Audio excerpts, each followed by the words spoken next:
우리는 진정한 믿음의 정의와 그 과정에 대해 깊이 탐구합니다. 믿음은 불확실성을 즐기고 두려움 속에서도 한 발을 내딛는 것에서 시작된다고 강조하며 베드로의 예를 토대로 신앙의 깊이를 이야기합니다. 우리가 믿음을 갖기 위해서는 무리를 걸어보아야 하고 그 과정에서 겪게 되는 실패 역시 중요한 경험임을 설명합니다. 결국 믿음이란 세상의 법칙을 초월하려는 도전의 연속이며 주님의 손을 의지하는 것임을 일깨워줍니다. 이러한 과정을 통해 우리는 더욱 많은 것을 배우고 성장하게 됩니다.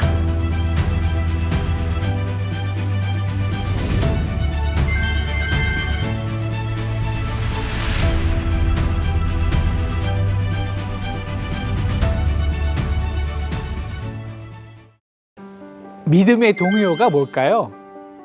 믿음의 동의어는 확신이 아닙니다. 믿음의 동의어는요, 두려움이에요. 인간이 가장 가진 최고의 욕구는 안전성입니다. 사실 우리 인간에게 천국이란 뭐냐면 우리 삶에서 모든 불확실성이 제거된 우리의 모든 지식과 경험으로 완전히 통제가 가능한 세상이에요. 그리고 우리는 이것을 내 믿음으로 얻어진다고 생각하죠. 하지만 진짜 믿음은요, 믿음으로 의를 얻는 진정한 신앙인은요, 타자가 주는 불확실성을 즐깁니다. 그래서 진정한 믿음은 베드로처럼 깊이를 모르는 바다에 두 발, 아니 한 발이라도 떼어볼 때 시작되는 것입니다. 제자들이 탄 배는 갈릴리 바다 한가운데서 큰 풍랑을 만나게 됩니다. 무태에 있었던 예수님은 제자들이 있는 곳까지 바다를 걸어오셨죠. 제자들은요, 예수님을 보고 유령이라고 소리치며 무서워합니다. 우리는요, 예수님만 있으면 이 풍랑도 다 잠잠해질 수 있다는 그것은 머리에서 믿어요. 그런데 예수님이 실제로 풍랑 앞에서 우리에게 나타나시면 우리는 예수님을 알아보지도 못합니다. 주여 믿습니다. 주만 의지합니다.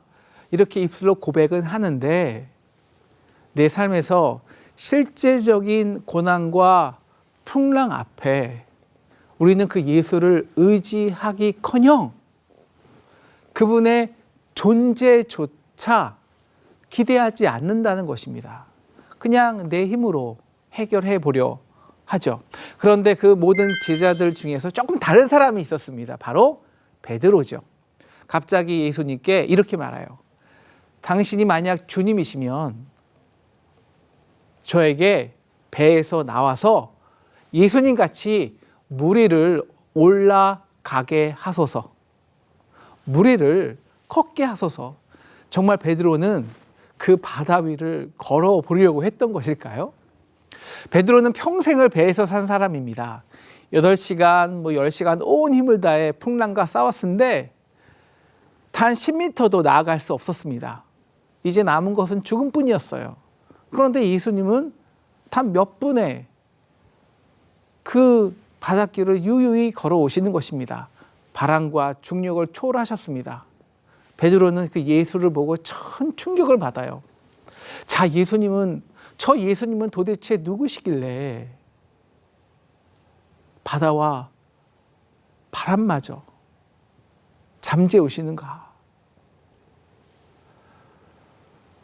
예수님은 바람도 중력도 초월하시고 폭풍까지 다스리시는데 내가 정말 그분을 믿으면 그래도 나도 수제자인데 왜 나는 풍랑 속에서만 두려워하고 있는 것일까? 그래서 베드로는 진정한 믿음을 도전합니다. 주여, 만일 주시거든 나를 명하사 물 위로 오라 하소서. 이 말을 잘 분석해 보면 주님이라는 것, 즉 당신이 내가 정말 믿는, 내가 트러스트하는 그 주님이라면 내가 믿는 주님이 물 위를 걸으시는 것 같이 저도 물 위를 걸으라고 명령하십시오, 이 말입니다. 주님, 저는 정말 당신을 의지하고 싶습니다. 내 말과 그 이성 안에서만이 아닌 실제 나의 삶에서도 정말 나의 모든 죽음과 죄와 실패를 이기신 분으로 믿고 싶습니다. 그렇게 도전하는 것입니다. 그래서 내가 정말 예수님을 의뢰, 트러스트한다면 나도 이제 실제적으로 그 세상에 나가서 세상에 주는 거친 풍랑과 싸워 세상의 법칙을 싸워 승리하게 해 주십시오 라고 도전하는 것입니다. 이것이 진정한 믿음, 트러스트의 시작입니다. 여러분, 진정한 믿음은요, 배 안에서는 배울 수 없습니다. 내 생각과 내 노력, 내 힘만으로 충분히 설명 가능하고 할 수 있는 그 컴포트 존에서는 배울 수 없어요. 왜냐하면 정말 의지할 이유가 없기 때문입니다. 우리가 땅에서 두 발로 여유 있게 걸어가면서 저 주님 정말 의지합니다. 여러분, 이것은 믿음이 아닙니다. 트러스트가 아닙니다. 배 안에서 내 힘과 지혜로만 열심히 노를 저어가면서 우리는 믿음을 배울 수 없습니다. 진정한 믿음은요, 트러스트는요, 우리의 두 발을 깊이를 모르는 바다 위로 한 발 내디딜 때 시작됩니다. 우리가 땅에서요, 두 발로 땅을 디디면서 주님 믿습니다. 이것은 빌리프예요. 그냥 머리로 믿는 빌리프입니다. 진짜 우리의 삶으로 의지하는 트러스트가 아닙니다. 제자들처럼 내가 가야 할 방향을 알고 내 힘으로 열심히 노를 지으면서 믿음의 삶은 나갈 수가 없습니다. 그래서 주님은 베드로에게 요구하시는 거예요. 너 깊이를 모르는 바다 위로 한 걸음만 내디뎌봐. 그때야 나를 믿는다는 것이 무엇인지 진정으로 알 수 있어. 그래서 우리는 믿음을 시작하는 겁니다. 자, 이제 우리 믿음의 과정을 한번 볼게요. 예수님은 베드로의 결단에 그래 와라 격려해 주십니다. 그리고 이 격려는 큰 의지가 되었습니다. 자, 이제 물 위로 한 걸음씩 내딛기 시작합니다. 여러분, 베드로가 걸었을까요? 못 걸었을까요? 우리 마태복음 14장 29절을 보시면 물 위로 걸어서 예수께로 가되라고 분명히 말하고 있습니다. 우리는 베드로가 물에 빠진 것만 기억하는데요. 아니요. 베드로는 분명 몇 걸음이라도 걸었어요. 여러분, 사람은 누구나 물에 빠지기 전에 뭐 두세 걸음은 타타닥 걸을 수 있지 않습니까? 근데 이 걸음이 아니에요. 그가 걸었다는 것은 적어도 7, 8걸음 정도, 그 이상은 걸었다는 것입니다. 여러분 베드로를 상상해 보세요. 오 마이 갓, 이거 정말, 와, 이거 정말 나 물 위로 걷고 있어. 정말 걸어지는 거야? 막 충격과 감탄의 도가니 아니었을까요? 그렇게 죽음의 법칙을 거슬려서 승리해 보는 것입니다. 우리도 믿음으로 한 걸음 내디디면 처음에는 정말 물 위를 걸어볼 때가 있어요. 저도 2003년 보스턴에서 성도 한 명 없이 개척을 했는데요. 처음에는 정말 물 위를 걷는 것 같아요. 그런데 11년이 지나 보니 어느새 편안한 배안이 되었습니다. 그래서 하나님께서 저에게 너 다시 배에서 내려와서 물 위를 걸어봐. 그래서 다시 한국에 나와서 준비 없이 그냥 개척을 했어요. 정말 물 위를 걷는 것 같이 두려웠어요. 그런데 한 걸음, 두 걸음 걸어지는 거예요. 그래서 또 작지만 단단한 배가 되었습니다. 근데 또 다시 한번 바다 한가운데로 나오라고 해요. 그래서 지금은 정말 두려움 속에 허우적거리고 있습니다. 조금씩 동시에 기적을 체험하면서 말이죠. 이렇게 믿음으로 한 발을 내딛는 것이 진정한 믿음입니다.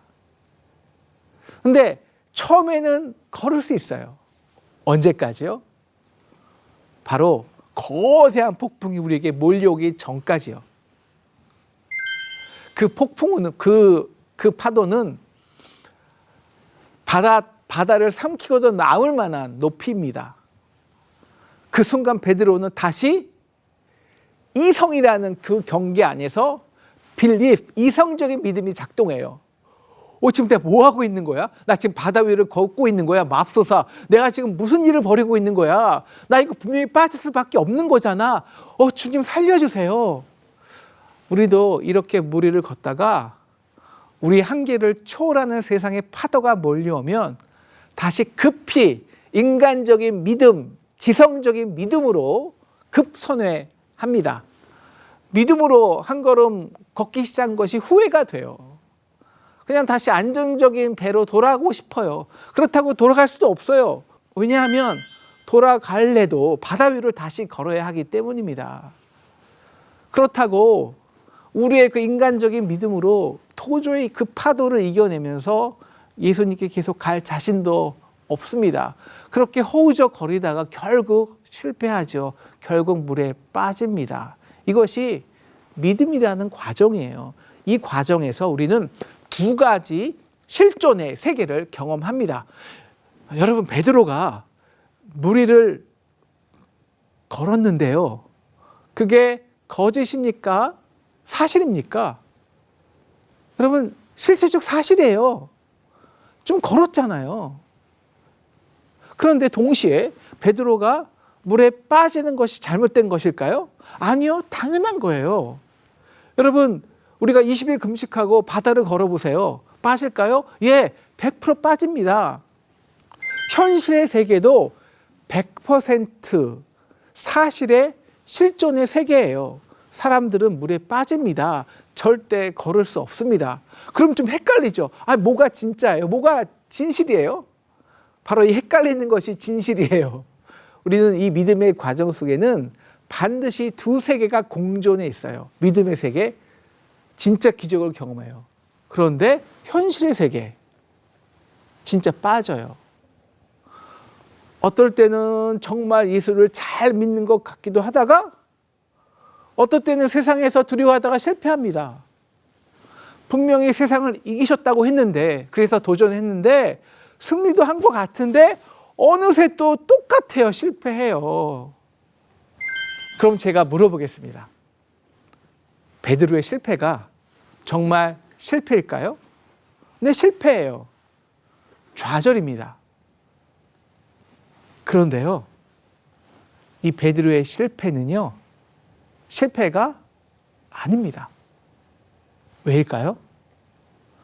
물 위에 걷다가 빠졌다고, 물 위에 걷는 것을 실패했다고 안타까워하고 억울해해서 그게 실패가 아닙니다. 자, 여러분, 우리가 바다로 나가봐요. 물 위를 걸어봅시다. 나 물 위를 못 걸어서 실패했어. 여러분, 깊은 상처감을 얻습니까? 아니에요. 실패가 아니에요. 그건 당연한 거니까요. 이 세상 사람들은 물에 빠진 것을 보고 실패라고 하지 않아요. 도전해보지도 않았으니까요. 그들에게는 믿음의 세계란 전혀 없으니까요. 그런데 베드로는 물에 빠지는 것이 실패였습니다. 물론 아직 온전한 믿음이 없어서 그랬어요. 하지만 그것은 실패가 아닙니다. 왜냐하면 잠시라도 걸었기 때문이에요. 믿음의 세계 속에 잠시나마 살아보았기 때문입니다. 그래서 보이는 것이 다가 아닌, 현실에 보이는 것이 내 인생을 결정하는 것이 아니라는 것을 알기 때문입니다. 보이는 것으로, 내가 할 수 있는 능력으로 다 결정난다면 우리가 예수를 의지할, 예수를 믿을 필요가 어디 있겠습니까? 그런데 베드로는 물에 빠졌습니다. 그런데 실패가 아니에요. 믿음의 세계 속에서 잠시나마 살아 보았기 때문입니다. 이제 베드로는 눈에 보이는 것으로 나의 삶이 결정되지 않는다는 것을 알았습니다. 우리가 믿음으로 도전하고 또 나의 한계를 뛰어넘는 하나님의 그 무한의 영역을 신뢰할 수 있는 이유가 어디 있을까요? 그래서 진정한 믿음은 이 믿음의 세계와 현실의 세계를 함께 공유한 사람만 경험할 수 있습니다. 물 위를 잠시라도 걸어 보았기 때문에 물에 빠지는 것이 당연하지 않다는 그 믿음의 세계를 인정한 사람이 믿음의 길을 걸어요. 물론 파도가 칠 때 또 어김없이 넘어지죠. 이것이 믿음의 과정입니다. 여러분, 물에 빠지셨습니까? 아니에요. 실패한 거 아니에요. 여러분, 축하해요. 여러분, 진짜 믿음의 과정으로 들어오신 거예요. 자, 이제 믿음의 결과를 볼까요? 자, 물에 빠졌습니다. 우리 그냥 죽을 건가요? 아니죠. 예수님이 저기 있어요. 그러면 저 물 위에 계시는데 당연히 소리쳐야죠. 손을 내밀고 주여 살려주세요. 구원해 주셔요. 외쳐야죠. 여러분, 31절에 중요한 단어가 있습니다.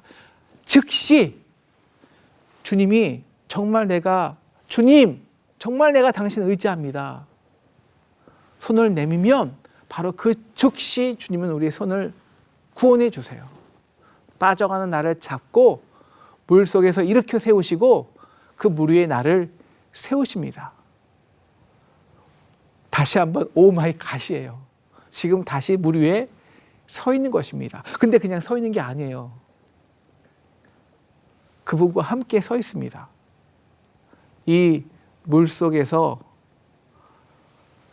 건져내어 물 위를 일으키신 주님을 경험한 사람만 그 손을 의지하고 붙잡고 있다는 것이 어떤 의미인지 알 수 있습니다. 여러분, 그래서 트러스트, 믿는다는 것은요, 이런 거예요. 정말 믿고 싶으면 풍랑치는 인생의 바다에서 한번 발을 내디뎌 보십시오. 빠질 것입니다. 뭐 3걸음, 8걸음 걷든지 결국은 빠져요. 그런데 그 사람만이 예수님이 잡아주시는 이 손길, 주님의 손을 경험해 볼 수 있습니다. 그 사람만이 예수님께 절규할 수 있습니다. 그때 압니다.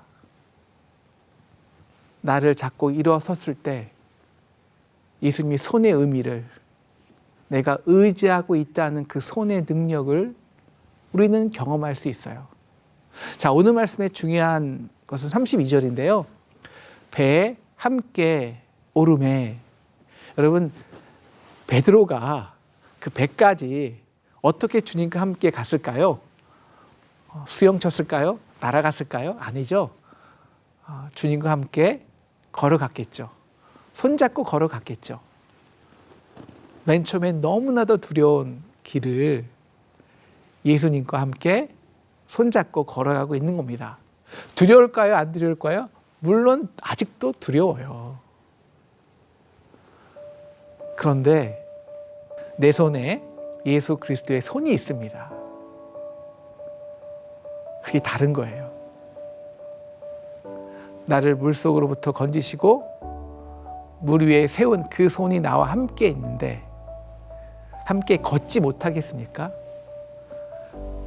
그분과 함께 진정한 동행의 삶을 시작하는 겁니다. 자, 배에 올라왔어요. 배에 있는 제자들이 예수님께 절하고 두려워합니다. 두려워하는 것은 믿음이 아니에요. 신뢰가 아니에요. 그 제자들이 베드로에게 묻죠. 베드로, 너 괜찮아? 어땠어?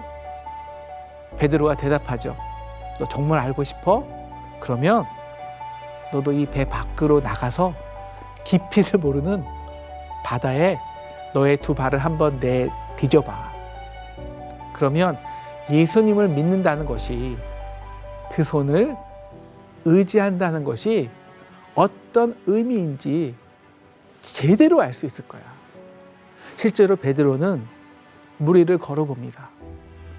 감히 십자가의 길을 따라가 봐요. 물론 실패하죠. 예수님 앞에서 3번 부인하죠. 그런데 그런 실패한 베드로에게 예수님은 찾아오셨어요. 손을 내미셨어요. 그리고 그 베드로에게 부탁하죠. 내 양을 먹이라. 그래서 지금은 3명이 같이 걷는 거예요. 처음에는 베드로, 예수님과 베드로가 걸어갔다면 지금 베드로의 오른손에는 또 한 사람이 있습니다. 바로 우리의 연약한 양입니다. 게다가 그 양과 함께 물 위를 걸어요. 더 두렵죠. 그 왼손에 주님의 손이 있어 버티고는 있지만 그래도 두려운 것은 당연합니다. 하지만 그래서 주님의 놀라운 능력이, 그리고 우리의 믿음이 이 세상에 증거되는 거예요. 믿음은 확신이 아닙니다. 믿음은 두려움입니다.